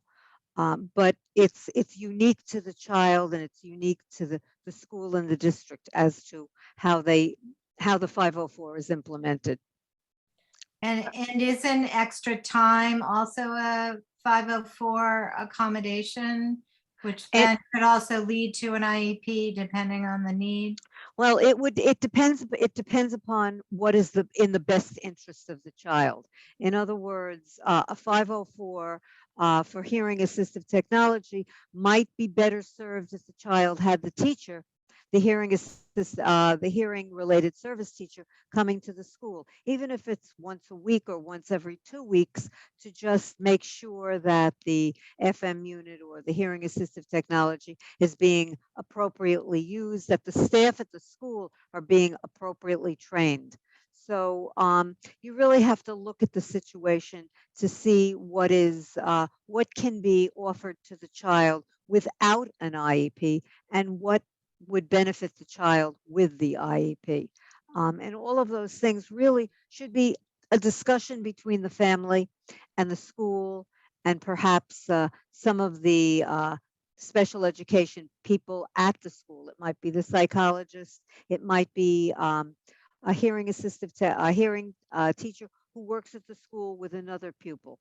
To just discuss what would be the best interests of the child. I know that there are parents who don't want the IEP, and it came up before, that they feel that an IEP might inhibit the child later on in life. I don't think that any of that is really true, but I think that it's important to talk this out. I agree. I'm just going to add to Helen's description, the 504.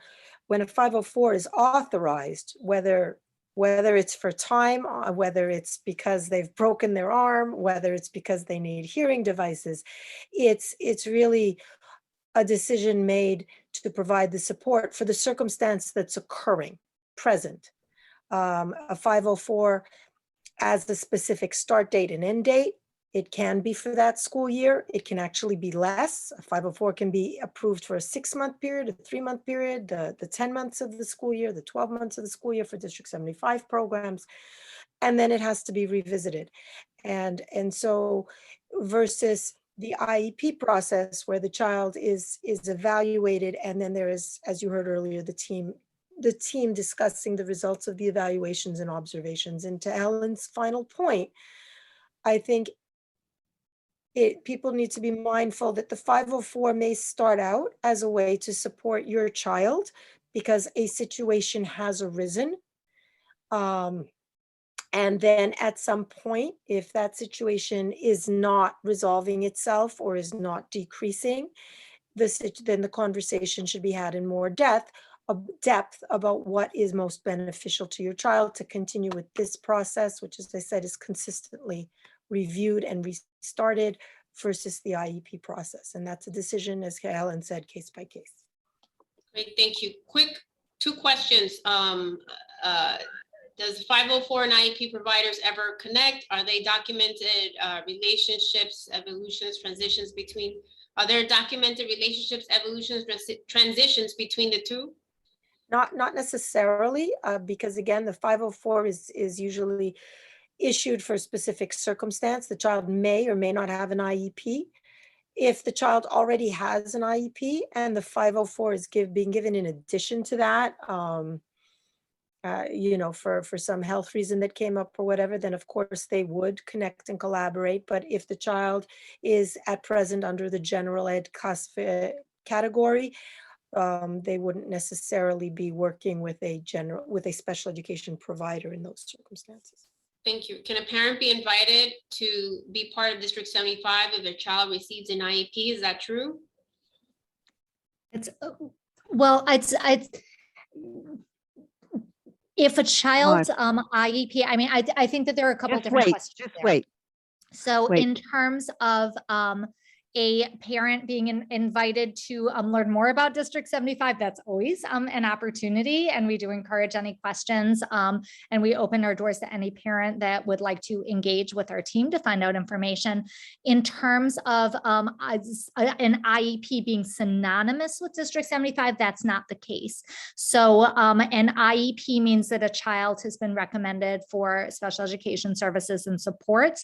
Those recommendations may or may not be designated as District 75 services. So if the intensity of need of the child designates them as requiring District 75 services, then that child is going to be offered a District 75 placement. Monica, I just want to make sure we add something for those who are graduating, that the annual meetings that are taking place in the spring are really important for seniors because those IEPs are actually beneficial for kids in college. So when they get their freshman year, those IEPs can be used in establishing accommodations in the schools. And they actually, I know because I have a couple of kids who have gone with them, that they actually ask the kids if they have IEPs so that they can set up things like extra time for and whatever the accommodation is that they need. And colleges have come also a long way and are waiting to help kids, but it just helps them if the documentation is there. Thank you. If a child is in early childhood learning center, do the rules that apply to district schools also apply to the childhood center? I'm not sure what is meant by rules. There are lots of there are lots of in terms of IEPs. In terms of IEPs. So the early childhood programs overall do follow the same guidelines that I covered tonight. They do have their own version, so to speak, of the SOPM, but the general answer would be yes. Okay, thank you. There's a question about how should a teacher foster an inclusive environment for a student who's not interacting and is being labeled as non-social by the school? Has been my experience when things like that happen. Sometimes a child's being bullied, the parent has no idea what's going on, or sometimes a child needs to be evaluated and may need an IEP. I don't know if you guys would like to add, but they want to know how the teacher can foster an inclusive environment for the student when the student population are not as diverse as that student who's non-social. So there are a lot of programs that are put into place across our schools to foster social skill competencies and development and to build those peer-to-peer relationships. It has also been an ongoing, it's a practice throughout the Department of Education and has become even more intensified in our COVID era to be paying very careful attention to the social emotional learning supports that are available for students within schools. There are a lot of programs that the DOE has put into place to be able to support social emotional learning and to help teachers to receive training and support in how to build those practices within their schools. And I would absolutely recommend to any parent that has concerns about the socialization within a classroom to contact the school and make sure that there's a conversation with the teacher and the student's team to make sure that appropriate supports and programming are put into place to foster that inclusive environment that, of course, we want and expect for every student. Thank you so much. And I just want to add for questions or concerns about special education recovery services, an email can be sent to specialrecovery@uft.org. So special ED recovery@uft.org. Okay, so it's 8:15, 8:16. I just want to thank all of our guest speakers for your time. This has been an incredible and a very informative meeting. I hope that the parents found this very helpful, just to let parents know that this meeting was recorded, so you can always use it as a study guide, because the PowerPoint presentations, as you saw, were presented, and you could always stop and continue, which is great, and use it as a study guide, take notes. I will be sending the PowerPoint presentation this evening, so I just want to thank Carrie Yafet and Shelley Kleinberg, Helen Kaufman, Sherry Algrado, Abby Lewis, and we have Deborah Dillingham, and our team, Timothy and Aldo. I just want to thank everybody for your time, and just want to wish everybody a happy and wonderful evening. Thank you, everybody, for joining us this evening. Take care. Thank you, everybody. Thank- Thank you, Bye. everyone. Have a good night. Bye. Bye. Take care, everyone. Be well. Bye. Bye-bye. Thanks. Bye-bye.